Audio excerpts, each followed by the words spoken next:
Hello everyone, I am Zephyr Fleefydig and this is my review of the Nintendo Switch OLED version, which just came out a few weeks ago. So I've had a chance to play around with it, try a few things out, and I'm ready to give you the lowdown. To start with, this is what the new Switch dock looks like. So again, it's kind of similar to the existing one. It has some like curves around the edges. Also got the little logo of the Nintendo Switch insignia. Also, with this back cover, this panel actually comes off. There you go. So that is the back panel off. So then you can put in the Ethernet, HDMI, and power supply.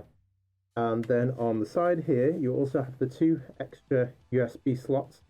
So that's how you can get extra peripherals and things onto the Switch as well, including mouse and keyboard, which they did add in a firmware update. Yeah, this is the back part of the panel, which I can put back on. So as you can see, there is a nice little groove where the cables can go. So that'll keep your cables nice and tidy when you do things like that. And without further ado, let me show you the main start of this video. So this is the Nintendo Switch OLED version. Again, it looks quite similar to your regular Switch. Ooh, got a little reflection thing going on there. That's kind of cool. Might have to use that for the video thumbnail. Well, anyway, as you can see, it's very well built. It's not as plasticky as the original one. Also, this is a stand as well. So if I grip this bit, see, yep. So this is an adjustable stand, much better than the original kickstand the Switch came with originally. So this essentially goes from basically, let's say 15-degree angle all the way to like 80-degree angle.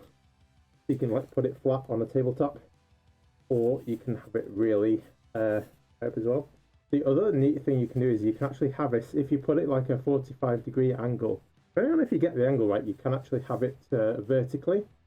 That could be useful for stuff like pinball and other games where you basically need that.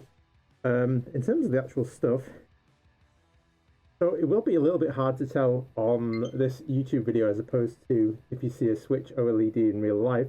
But if anyone remembers what the PS Vita was like with the OLED screen, it's actually very, very crisp, very clear.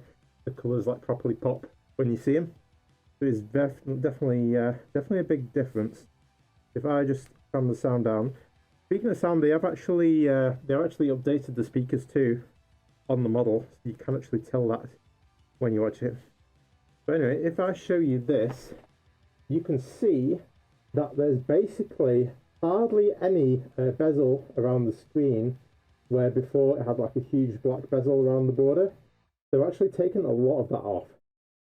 And with this OLED display, you can see there's a lot more like shine on the actual screen itself in terms of like the crispness comes through more, colours pop through a bit better. As for everything else, the battery and I believe all the internal specs are the same, but there have been some slight changes in the design as well. The game card slot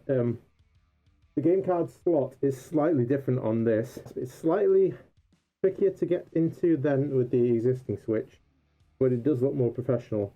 Again, they've changed things in terms of the fans, in terms of the heat dissipation. They've changed like the little volume buttons and things as well.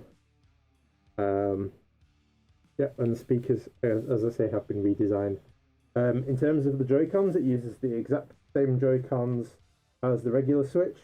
So you slide these on and off.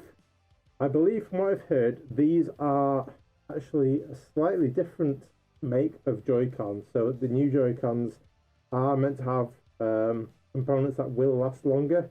So hopefully the Joy-Con drift issue will be lessened. But we shall have to see how that comes through.